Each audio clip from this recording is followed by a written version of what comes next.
Yesterday we talked about Jasmin and the whole idea that she might be able to use stocks as the only thing in her balance sheet. She might be able to use stocks as her store of value for her business. So what we found out is that the stocks didn't really work because they were very volatile. And if you want to go back to the video, I'll put the video in the corner here so you can go back. But stocks didn't work. So what can we try next? One thing that we hear is that Bitcoin fixes everything. So could she use crypto? Could she use Bitcoin as the only thing in her balance sheet, the only asset that she relies on, her sole store of value? So here is Jasmin's corporation. And what we want to find is that store of value.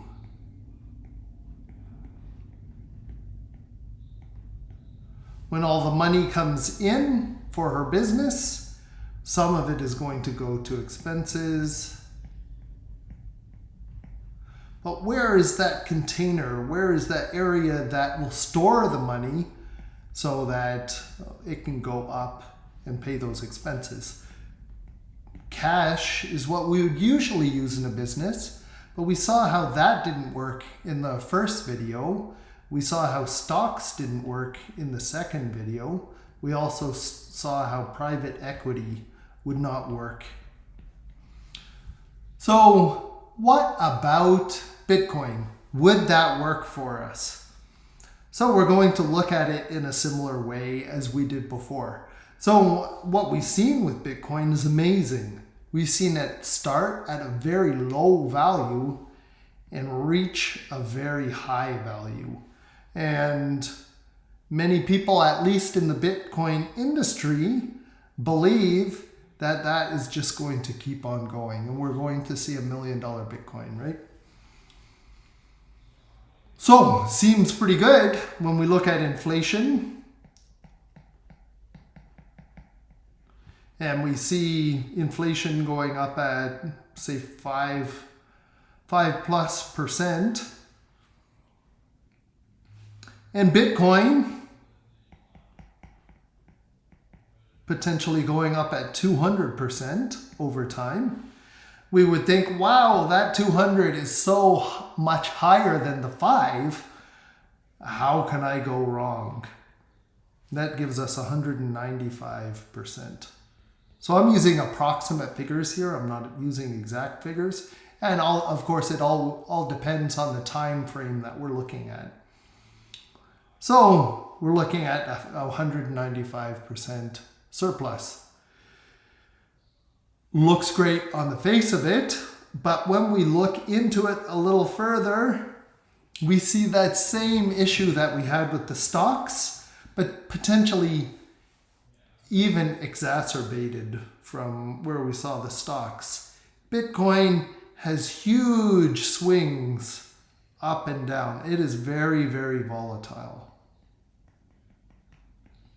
So what we expect over time that we're going to start very low and we're going to end very high.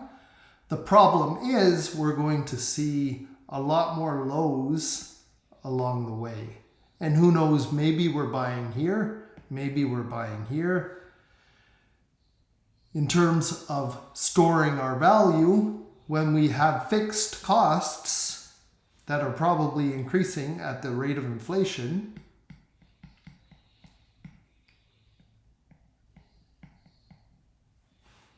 we're going to be in a position where we frequently have to pay for expenses.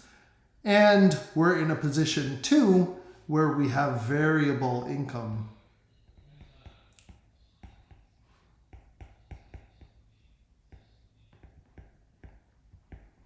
So we can't necessarily count on our income to manage these expenses for us. Often these payments are going to have to come from wherever our store of value is, paying these expenses.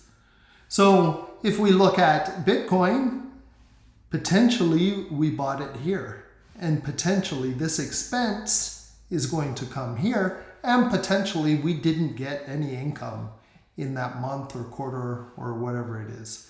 So we would have to buy at the top and sell at the bottom. In the land of Bitcoin or the land of cryptocurrencies, this can be a very different place than this. Maybe there's a 50% drop and then we sell out. So that's a way for us to lose a lot of money, right? So again, we can use debt to our advantage. We can, instead of selling here at the bottom, we can actually borrow money and wait for our investment to return back up. But as we talked about last time, we're in those same situations that we were in with the stocks, right? So it could be that we buy here and then it goes down. We need the money. We've got expenses.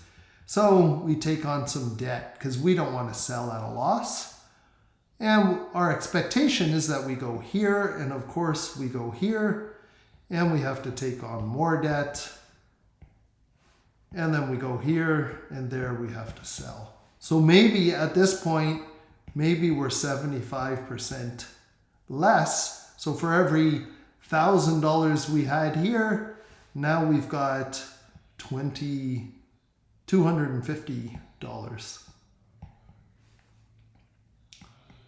So in that case, maybe we don't have enough money to pay off our debts. And as a result, as we talked about last time, in big letters, we're bankrupt.